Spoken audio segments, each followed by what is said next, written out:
मेरे प्यारे देशवासियों, नमस्कार।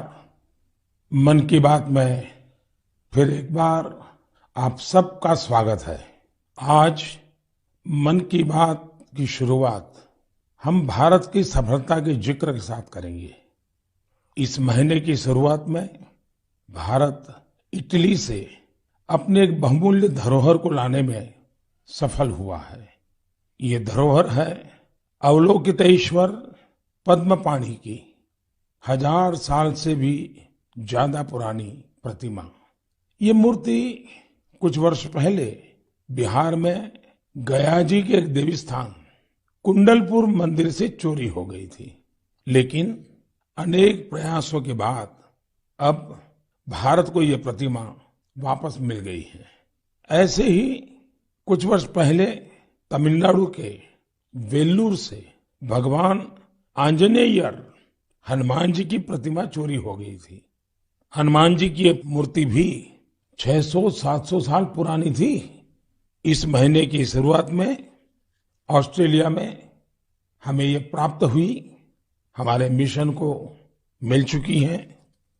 साथियों, हजारों वर्षों के हमारे इतिहास में देश के कोने कोने में एक से बढ़कर एक मूर्तियां हमेशा बनती रही। उसमें श्रद्धा भी थी, सामर्थ्य भी था, कौशल्य भी था और विविधताओं से भरा हुआ था। और हमारी हर मूर्तियों के इतिहास में तत्कालीन समय का प्रभाव भी नजर आता है। ये भारत की मूर्तिकला का नायाब उदाहरण तो थी ही, इनसे हमारी आस्था भी जुड़ी हुई थी। लेकिन अतीत में बहुत सारी मूर्तियां चोरी होकर भारत से बाहर जाती रही। कभी इस देश में तो कभी उस देश में ये मूर्तियां बेची जाती रही। और उनके लिए तो सिर्फ कलाकृति थी, न उनको उसके इतिहास से लेना देना था, श्रद्धा से लेना देना था। इन मूर्तियों को वापस लाना भारत माँ के प्रति हमारा दायित्व है। इन मूर्तियों में भारत की आत्मा का, आस्था का अंश है। इनका एक सांस्कृतिक ऐतिहासिक महत्व भी है। इस दायित्व को समझते हुए भारत ने अपने प्रयास बढ़ाए और इसका कारण यह भी हुआ कि चोरी करने की जो प्रवृत्ति थी उसमें भी एक भय पैदा हुआ। जिन देशों में ये मूर्तियां चोरी करके ले जाई गई थी, अब उन्हें भी लगने लगा कि भारत के साथ रिश्तों में सॉफ्ट पावर का जो डिप्लोमेटिक चैनल होता है उसमें इसका भी बहुत बड़ा महत्व हो सकता है, क्योंकि इसके साथ भारत की भावनाएं जुड़ी हुई है, भारत की श्रद्धा जुड़ी हुई है और एक प्रकार से पीपल टू पीपल रिलेशन में भी ये बहुत ताकत पैदा करता है।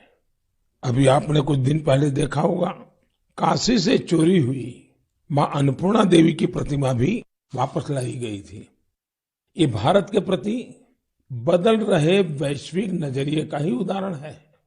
साल 2013 तक करीब करीब 13 प्रतिमाएं भारत आई थी, लेकिन पिछले 7 साल में 200 से ज्यादा बहुमूल्य प्रतिमाओं को भारत सफलता के साथ वापस ला चुका है। America, Britain, Holland, France, Canada, Germany, Singapore ऐसे कितने ही देशों ने भारत की इस भावना को समझा है और मूर्तियां वापस लाने में हमारी मदद की है। मैं पिछले साल सितंबर में जब अमेरिका गया था तो वहां मुझे काफी पुरानी पुरानी कई सारी प्रतिमाएं और सांस्कृतिक महत्व की अनेक चीजें प्राप्त हुई। देश की जब कोई बहुमूल्य धरोहर वापस मिलती है तो स्वाभाविक है इतिहास में श्रद्धा रखने वाले, आर्कियोलॉजी में श्रद्धा रखने वाले, आस्था और संस्कृति के साथ जुड़े हुए लोग और एक हिंदुस्तानी के नाते हम सबको संतोष मिलना बहुत स्वाभाविक है।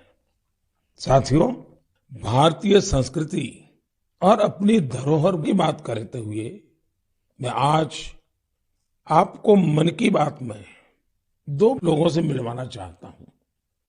इन दिनों फेसबुक, ट्विटर और इंस्टाग्राम पर तंजानिया की दो भाई बहन किली पॉल और उनकी बहन नीमा ये बहुत चर्चा में है और मुझे पक्का भरोसा है आपने भी उनके बारे में जरूर सुना होगा।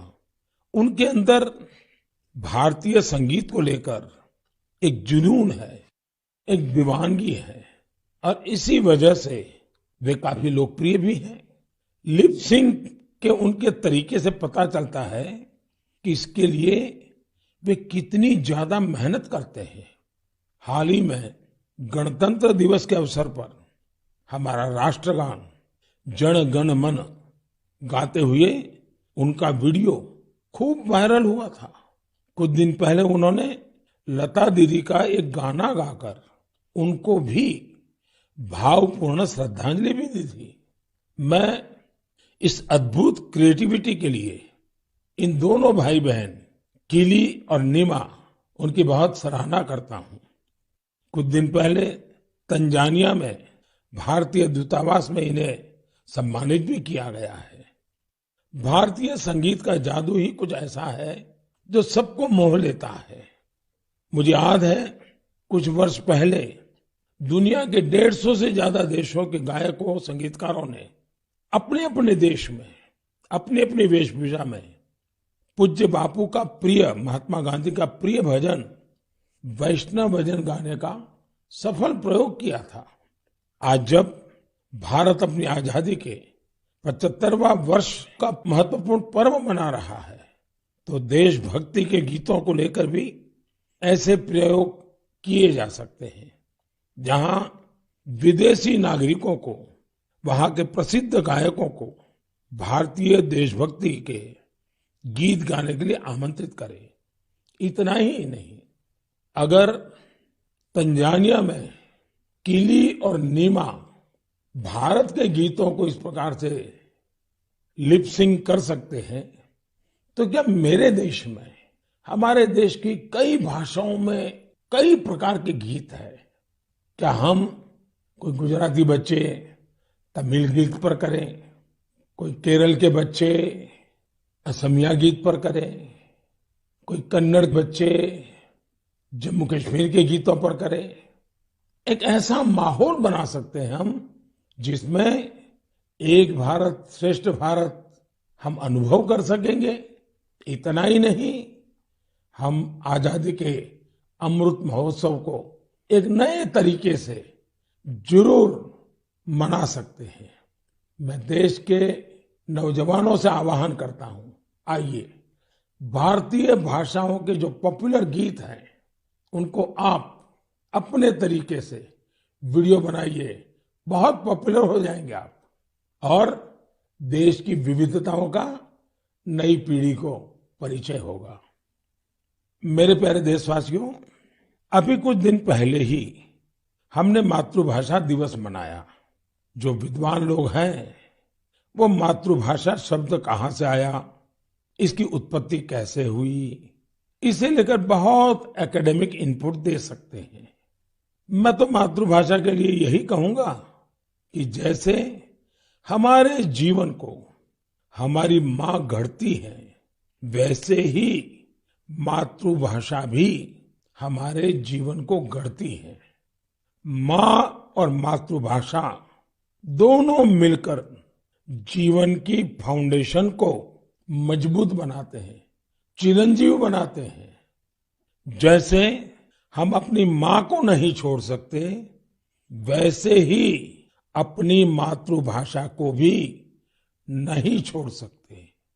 मुझे बरसों पहले की एक बात याद है। जब मुझे अमेरिका जाना हुआ तो अलग अलग परिवारों में जाने का मौका मिलता था कि एक बार मेरा एक तेलुगु परिवार में जाना हुआ और मुझे एक बहुत खुशी का दृश्य वहां देखने को मिला। उन्होंने मुझे बताया कि हम लोगों ने परिवार में नियम बनाया है कि कितना ही काम क्यों न हो, लेकिन अगर हम शहर के बाहर नहीं है तो परिवार के सभी सदस्य डिनर टेबल पर बैठ के साथ में लेंगे। और दूसरा, डिनर के टेबल पे कंपलसरी हर कोई तेलुगु भाषा में ही बोलेगा। जो बच्चे वहां पैदा हुए थे उनके लिए भी ये नियम था।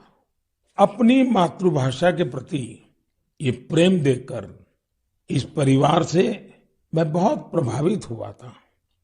साथियों, आजादी के 75 साल बाद भी कुछ लोग ऐसे मानसिक द्वंद में जी रहे हैं जिसके कारण उन्हें अपनी भाषा, अपने पहनावे, अपने खान पान को लेकर एक संकोच होता है, जबकि विश्व में कहीं और ऐसा नहीं है। हमारी मातृभाषा है, हमें उसे गर्व के साथ बोलना चाहिए। और हमारा भारत तो भाषाओं के मामले में इतना समृद्ध है कि उसकी तुलना ही नहीं हो सकती।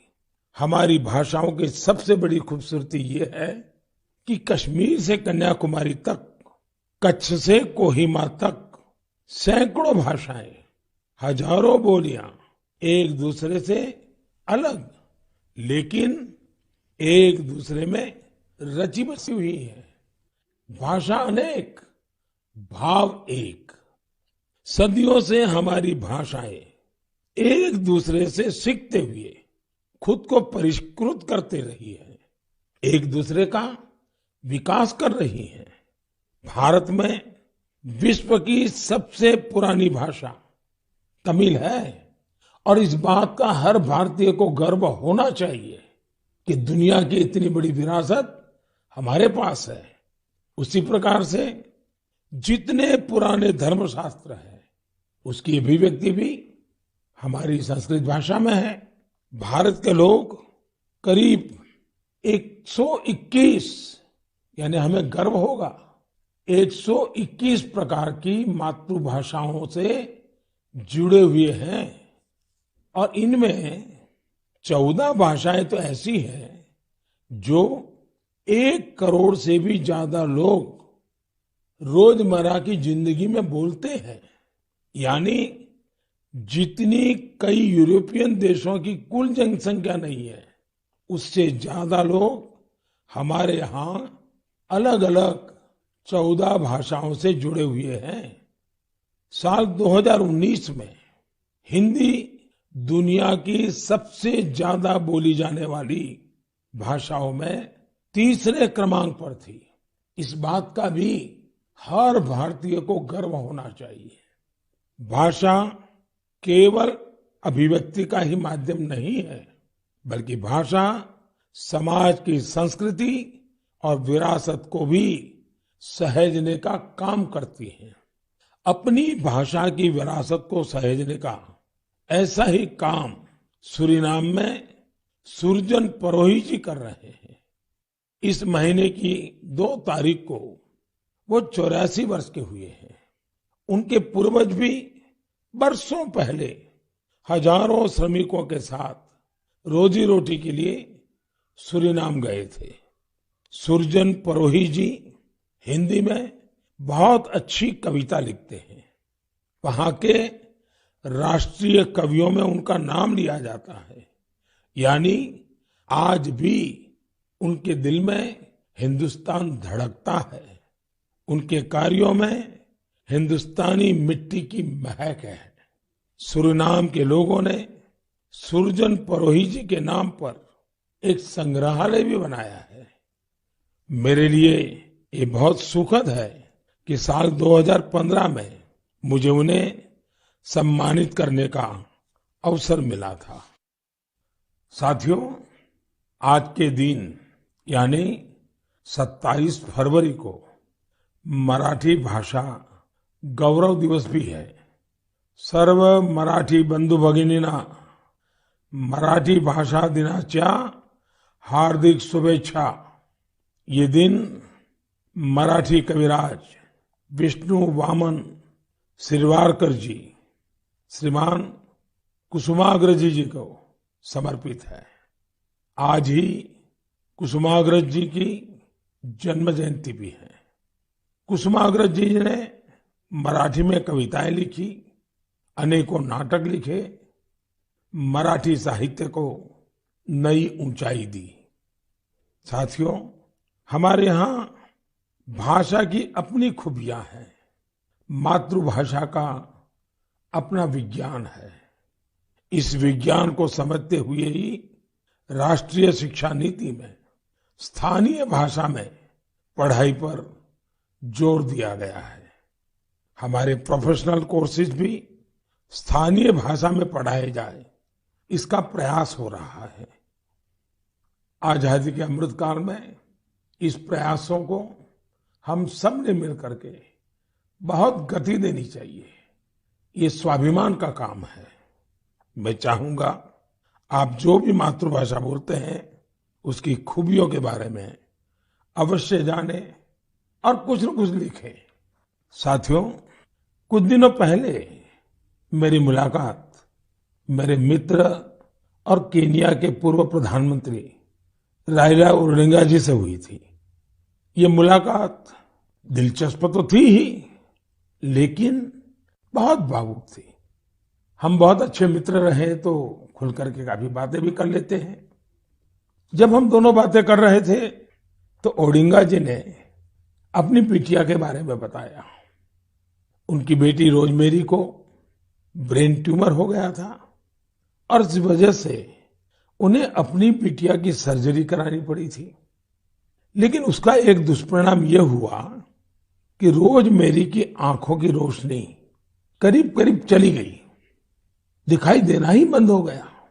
अब आप कल्पना कर सकते हैं उस बेटी का क्या हाल हुआ होगा, और एक पिता की स्थिति का भी हम अंदाज लगा सकते हैं, उनकी भावनाओं को समझ सकते हैं। उन्होंने दुनिया भर के अस्पतालों में, कोई भी दुनिया का बड़ा देश ऐसा नहीं होगा कि जहां उन्होंने बेटी के इलाज के लिए भरपूर कोशिश न की हो। दुनिया के बड़े बड़े देश छान मारे, लेकिन कोई सफलता नहीं मिली और एक प्रकार से सारी आशाएं छोड़ दी। पूरे घर में एक निराशा का वातावरण बन गया।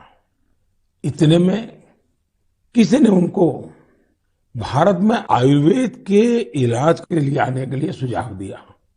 अब वो बहुत कुछ कर चुके थे, थक भी चुके थे, फिर भी उनको लगा कि चलो भाई एक बार ट्राई करें क्या होता है। वे भारत आए, केरला के एक आयुर्वेदिक अस्पताल में अपनी बेटी का इलाज करवाना शुरू किया। काफी समय बेटी यहां रही। आयुर्वेद के इस इलाज का असर यह हुआ कि रोजमेरी की आंखों की रोशनी काफी हद तक वापस लौट आई। आप कल्पना कर सकते हैं कि जैसे एक नया जीवन मिल गया। और रोशनी तो रोजमेरी के जीवन में आई, लेकिन पूरे परिवार में एक नई रोशनी, नई जिंदगी आ गई। और ओडिंगा जी इतने भावुक होकर के बात मुझे बता रहे थे कि उनकी इच्छा है कि भारत के जो आयुर्वेद का ज्ञान है, विज्ञान है, वो केन्या में ले जाएं। जिस प्रकार के प्लांट्स इसमें काम आते हैं, उन प्लांट की खेती करेंगे और इसका लाभ अधिक लोगों को मिले, इसके लिए वो पूरा प्रयास करेंगे। मेरे लिए बहुत खुशी की बात है कि हमारी धरती और परंपरा से किसी के जीवन से इतना बड़ा कष्ट दूर हुआ। और ये सुनकर के आपको भी खुशी होगी। कौन भारतवासी होगा जिसको इसका गर्व न हो। हम सभी जानते हैं कि ओडिंगा जी ही नहीं, बल्कि दुनिया के लाखों लोग आयुर्वेद से ऐसे ही लाभ उठा रहे हैं। ब्रिटेन के प्रिंस चार्ल्स भी आयुर्वेद के बहुत बड़े प्रशंसकों में से एक है। जब भी मेरी उनसे मुलाकात होती है, वो आयुर्वेद का जिक्र जरूर करते हैं। उन्हें भारत के कई आयुर्वेदिक संस्थाओं की जानकारी भी है। साथियों, पिछले 7 वर्षों में देश में आयुर्वेद के प्रचार प्रसार पर बहुत ध्यान दिया गया है। आयुष मंत्रालय के गठन से चिकित्सा और स्वास्थ्य से जुड़े हमारे पारंपरिक तरीकों को लोकप्रिय बनाने के संकल्प को और मजबूती मिली है। मुझे इस बात की बहुत खुशी है कि पिछले कुछ समय में आयुर्वेद के क्षेत्र में भी कई नए स्टार्टअप सामने आए हैं। इसी महीने की शुरुआत में आयुष स्टार्टअप चैलेंज शुरू हुआ था। इस चैलेंज का लक्ष्य इस क्षेत्र में काम करने वाले स्टार्टअप्स को आइडेंटिफाई करके उन्हें सपोर्ट करना है। इस क्षेत्र में काम कर रहे युवाओं से मेरा आग्रह है कि वे इस चैलेंज में जरूर हिस्सा लें। साथियों, एक बार जब लोग मिलकर के कुछ करने की ठान ले तो वो अद्भुत चीजें कर जाते हैं। समाज में कई ऐसे बड़े बदलाव हुए हैं जिनमें जन भागीदारी, सामूहिक प्रयास इसकी बहुत बड़ी भूमिका रही है। मिशन जल थल नाम का ऐसा ही एक जन आंदोलन कश्मीर के श्रीनगर में चल रहा है। यह श्रीनगर की झीलों और तालाबों की साफ सफाई और उनकी पुरानी रौनक लौटाने का एक अनोखा प्रयास है। मिशन जल थल का फोकस कुशलसार और गिलसार पर है। जन भागीदारी के साथ साथ इसमें टेक्नोलॉजी की भी बहुत मदद ली जा रही है। कहाँ कहाँ अतिक्रमण हुआ है, कहाँ अवैध निर्माण हुआ है, इसका पता लगाने के लिए इस क्षेत्र का बाकायदा सर्वे कराया गया। इसके साथ ही प्लास्टिक वेस्ट को हटाने और कचरे की सफाई का अभियान भी चलाया गया। मिशन के दूसरे चरण में पुराने वाटर चैनल्स और झील को भरने वाले 19 झरनों को रिस्टोर करने का भी भरपूर प्रयास किया गया। इस रिस्टोरेशन प्रोजेक्ट के महत्व के बारे में अधिक से अधिक जागरूकता फैले, इसके लिए स्थानीय लोगों और युवाओं को वाटर एम्बेसडर्स भी बनाया गया। अब यहाँ के स्थानीय लोग गिलसार लेक में प्रवासी पक्षियों और मछलियों की संख्या बढ़ती रहे, इसके लिए भी प्रयास कर रहे हैं और उसको देखकर खुश भी होते हैं। मैं इस शानदार प्रयास के लिए श्रीनगर के लोगों को बहुत बहुत बधाई देता हूँ। साथियों, 8 साल पहले देश ने जो स्वच्छ भारत मिशन शुरू किया, समय के साथ उसका विस्तार भी बढ़ता गया, नए नए इनोवेशन भी जुड़ते गए। भारत में आप कहीं पर भी जाएंगे तो पाएंगे कि हर तरफ स्वच्छता के लिए कोई न कोई प्रयास जरूर हो रहा है। असम के कोकराझार में ऐसे ही एक प्रयास के बारे में मुझे पता चला है। यहाँ मॉर्निंग वॉकर्स के एक समूह ने स्वच्छ और हरित कोकराझार मिशन के तहत बहुत प्रशंसनीय पहल की है।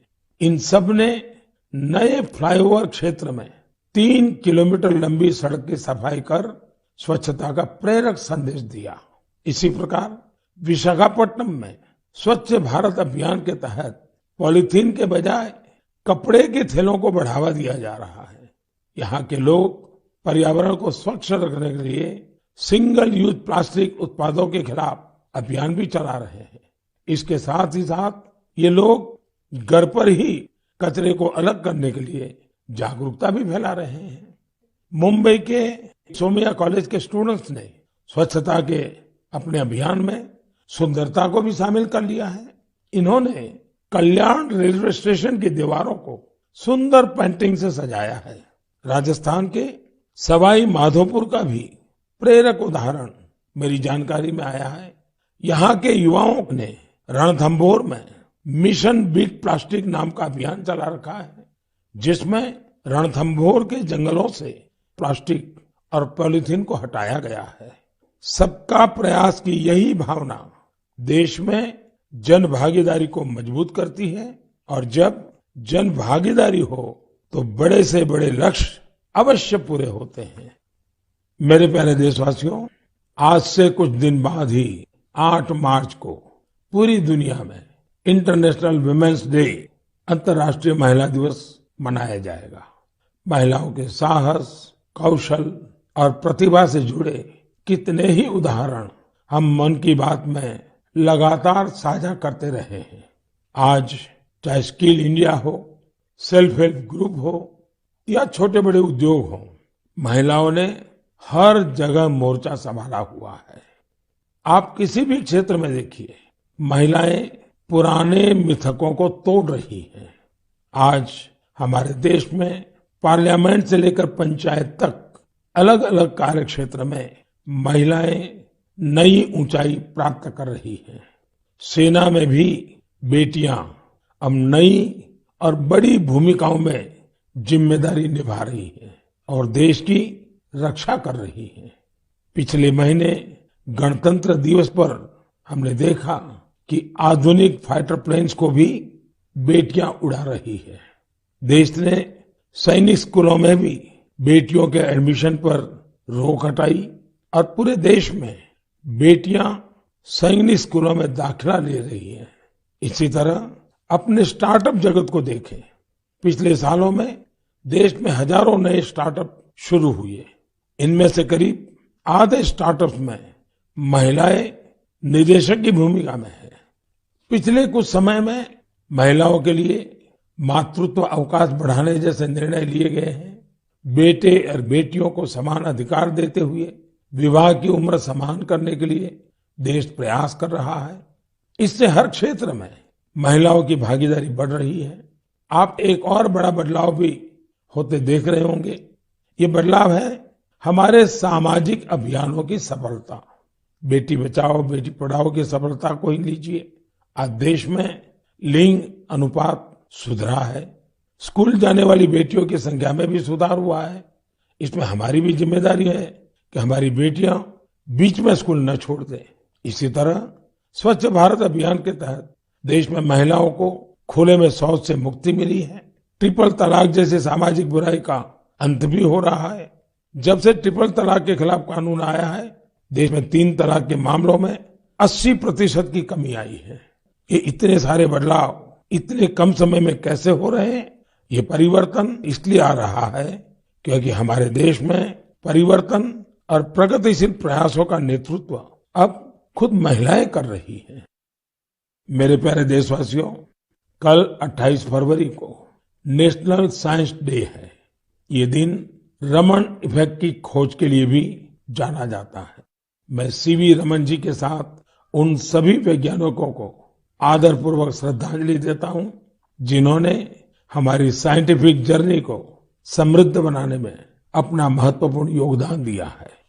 साथियों, हमारे जीवन में सुगमता और सरलता में टेक्नोलॉजी ने काफी जगह बना ली है।